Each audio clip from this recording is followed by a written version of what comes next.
Hello, everybody, and welcome back into another post-game show here on the Hockey Writers YouTube channel, covering the New York Rangers Tampa Bay Lightning series, Eastern Conference Final. Now 2-0.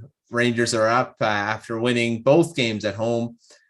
This game a little closer, 3-2 was the final. Had a few of the same types of scores in that game one had. Zibanejad scored again. Had another member of the kid line score. Kaapo Kakko got one. Tampa, returned the favor with Kucherov scoring, and then Nick Paul with a last-minute goal. Couldn't get it done to tie it, so the Rangers are now up 2-0. Joined in by Jim Bay and Rachel Nones again here. Jim, we'll start with you with the Tampa Bay Lightning. The streak's over. 17-0 after, that's insane. That's an insane number, not losing back-to-back games. But they had, streak has to end sometime, and they did. So what do you feel this game was for the Lightning? Initial impressions of game two? A touch better than game one, but it's still many of the issues that they had in game one. They're still very slow and sluggish in the defensive end. That second goal that Kaapo scored was just the defense. They were just chasing. I yelled, "Let's like the Three Stooges defense." They're just running around chasing things. And all of a sudden here's, Kaapo standing in the net by himself. That can't happen. But a lot of it has to do with the Rangers. They're moving the puck well. They are faster. Tampa's not taking good care of the puck. Kucherov's turnover led to that third goal. Improvement, but they're going to need to do more if they're going to get back in this series on Sunday afternoon. That's right. And Rachel, the Rangers now up 2-0, have won 4 in a row, or is it just 3? Be 3 in a row. So how have they looked in this series? What are your initial impressions of game two? They definitely keep finding a way to look better and kind of outdo themselves. I think that they looked better than game one still, even though they did let up that first goal of the game to Tampa. It's just very obvious that Tampa is missing Braden Point, but it's still a team sport. You still need to have that next man up mentality, which is something that the Rangers have almost kind of when the veterans were in their scoring drought. You had the kid line step up. And thankfully, that kid line is still going. We saw again tonight with Kaapo finally getting a goal today. And like Jim mentioned, you can't have Kaapo open, but you also can't have Adam Fox open that close to Vasilevskiy to make that pass in the first place. So they just keep looking better somehow, which is crazy since they look good the first game. But again, it's still a home game for the Rangers. I'm still going to wait to see how they play on the road. But I wouldn't be surprised if this carries over with the travel still. Yeah, no, that's very true. And the thing is the Rangers have looked a lot better than Tampa in this series so far. I want to talk to you about Jim about the speed of this game, of both these teams. And I'm saying, we were talking before recording that the Lightning just look slow. They look a lot slower than the Rangers. What do you attribute that to? I think some of it has to do with the Rangers' youth. You would think that a team that's played every other day for the past month or so would start slowing down. They haven't. You might think that in the second game, a team that had 8 or 9 days off might be ready to go. I think it's a little bit of age, and I also think that the long couple of Stanley Cup runs might be starting to take its toll on this team. They weren't exactly all that fast in Toronto. They did a better job of slowing Toronto down. They haven't done that against the Rangers. You want to kind of keep the Rangers playing at your speed, and they haven't done that in the first 2 games. And if they're going to get back in game 3, they need to do that. Yeah, and a lot of the speed comes from that kid line, Rachel. Looking at those 3, like you talk about the youth, and like they just seem like they're just so much faster than whoever they're matched up against, and they are technically a third line. So are they getting all this because they're a third line, or is it just because they are faster than a lot of the guys in this team? I think they are pretty fast. You still obviously have guys like Chris Kreider and Frank Vetrano that are fast. You have that on the top line. You could say Andrew Kopp's kind of like the spark of the second line, but these kids are just, they're fast skaters. They're playing tough. They've been generating chances really all postseason, but now we're finally starting to see them finish more and more frequently, which is definitely what you want to see. I just think that they're really taking advantage of this opportunity and this experience. And like I've been saying, confidence is going to mean so much to this team, especially the young players. And I think just seeing what they do every night and seeing how they're performing, and now they're starting to see it go into the back of the net from their own line, that's just going to help them. And that's just going to really keep encouraging them to just play the way that they're playing. I mean, they're playing very well together. And yeah, they're fast guys. They're young guys. They're not the biggest guys too. So they're kind of able to like slip past, the Tampa players, especially since so many of them are veterans. They're still very good skaters. But these are guys that can just kind of slip by and really get it into the zone and things like that. And the young players too, they're good at keeping it in the zone, specifically Adam Fox. So they're just really working well together. Going off that, Jim, with the speed and that line, do the Tampa Bay Lightning have to do something more to shut? I mean, I don't know. You can't just focus on their line because you've got Zibanejad scoring too, so you can't just do that. But do they have to try to match a different line against them when they come home here, or just kind of, I mean, do they have to do something different? That'll be the big question to see, because now as they go home, Cooper has the last change. What will he put out? I don't really think that they've had that great of an answer, no matter who's been out there. In looking back and kind of looking and trying to think about who's been out there, it's been because Cooper's going with the 11 forwards and the 7 defensemen. There's been a little bit of mixing and matching in all of that. So it hasn't been like one particular line that, Gallant, I think, has been, focusing on. I think they're just playing so well. I don't think it really matters too much. Pretty much everybody, everybody in Tampa Bay is going to have to step up.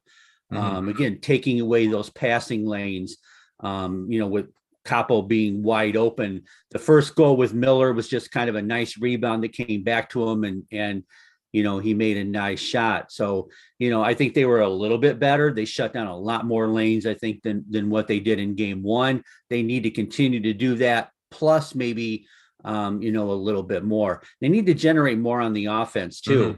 The best way to play good defense is to play offense. They spent way too much time chasing the Rangers in their own end. So that's a big part of it as well. Well, that's true. And then looking at the defense, the Rangers defense has stepped up quite a bit. We didn't, in the preview, we only talked about Adam Fox. We left out a couple guys that have been really good in this series so far, in Jacob Trouba and K'Andre Miller. And Schneider's looked good too, and he's been on the ice. What do you think about, Adam Fox's impact on the series so far? They throw up that graphic about, Fox and Zibanejad are like getting up there in the points for a duo. What do you think about Adam Fox's game so far? And then how much of an impact that Trouba has made on this series? Yeah, so I think Adam Fox is just really like a core member of the team. And I think so many players kind of use him as a resource, especially since Jacob Trouba and Justin Braun, who wasn't even playing this whole season with the Rangers, obviously, since he was picked up at the trade deadline. But I think that besides Jacob Trouba, he's kind of the closest thing that the young defense has to like a veteran. So I think that they've really just leaned on him. I think I mentioned before that he and Ryan Lindgren kind of set the tone for the rest of the defense. And I think that all the pairs just worked together so well. K'Andre Miller and Jacob Trouba, they kind of had like some series and some games they would look good. And then other times they would have bad games and things like that. But I just think that they're tuning out kind of all the noise and everything like that, especially with the controversy with Trouba and things like that. And really just focusing on themselves and what they know that they can do. So I think Trouba's kind of to show now that, he's not just a guy who's going to lay these hits, but he's a guy who's a reliable shutdown defenseman. And, he can help get the puck towards the net and things like that. And then obviously with Keandre Miller scoring, that's huge. I've been saying this like for the past 2 seasons that he has such a crazy shot, and I would wish that he would shoot more, but obviously his, role is to play defensively, but he does both ends of his job well. So they're just really fun to watch. Like I said, they kind of struggled for certain games, but it's nice to see them getting more of a rhythm now. That's just kind of the thing, that everyone's just been taking this opportunity to get better and build off their game. Even when they were struggling with certain games, they still had a decent amount of positive things. And they're really just really good at like kind of ditching what didn't work so well for them, and whatever shifts didn't work well for them, and just building off every positive.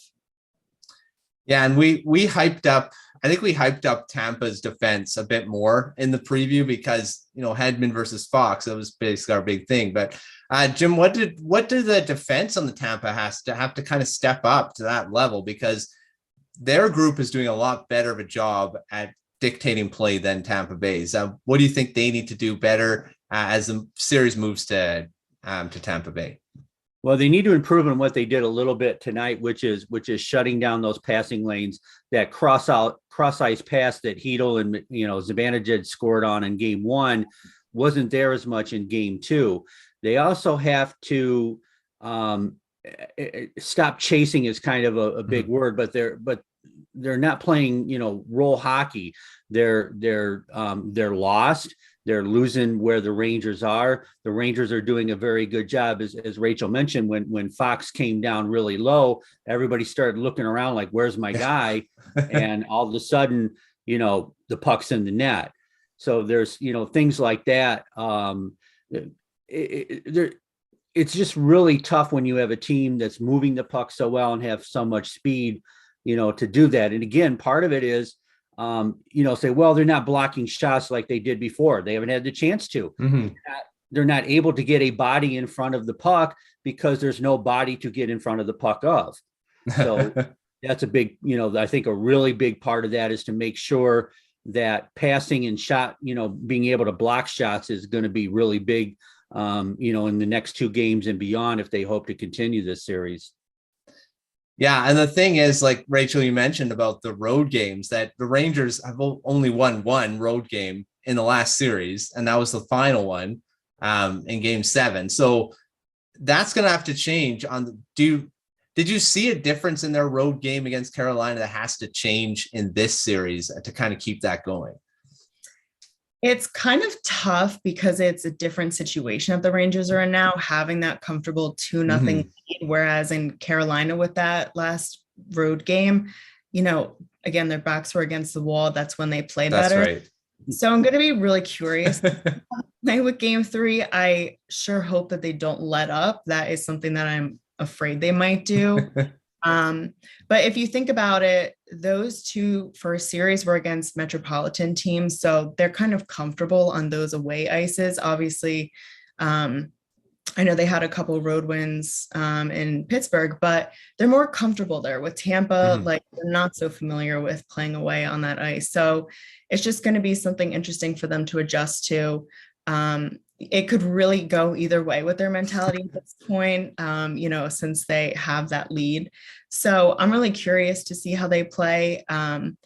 What they've been doing is staying out of the box, which is huge. They really only had the 1 penalty, which was soft, in my opinion. But they've been doing really well with that. They're shooting probably more, not as many shots, but it looks like they're giving up less opportunity to shoot now, which is huge for them. So they just need to keep doing that, just staying out of the box and yeah, just keeping fast and just make Tampa kind of follow them around on the ice. They're just really setting the pace. They're kind of dominating these games kind of. But the nice thing too is that they're able to carry it from period to period.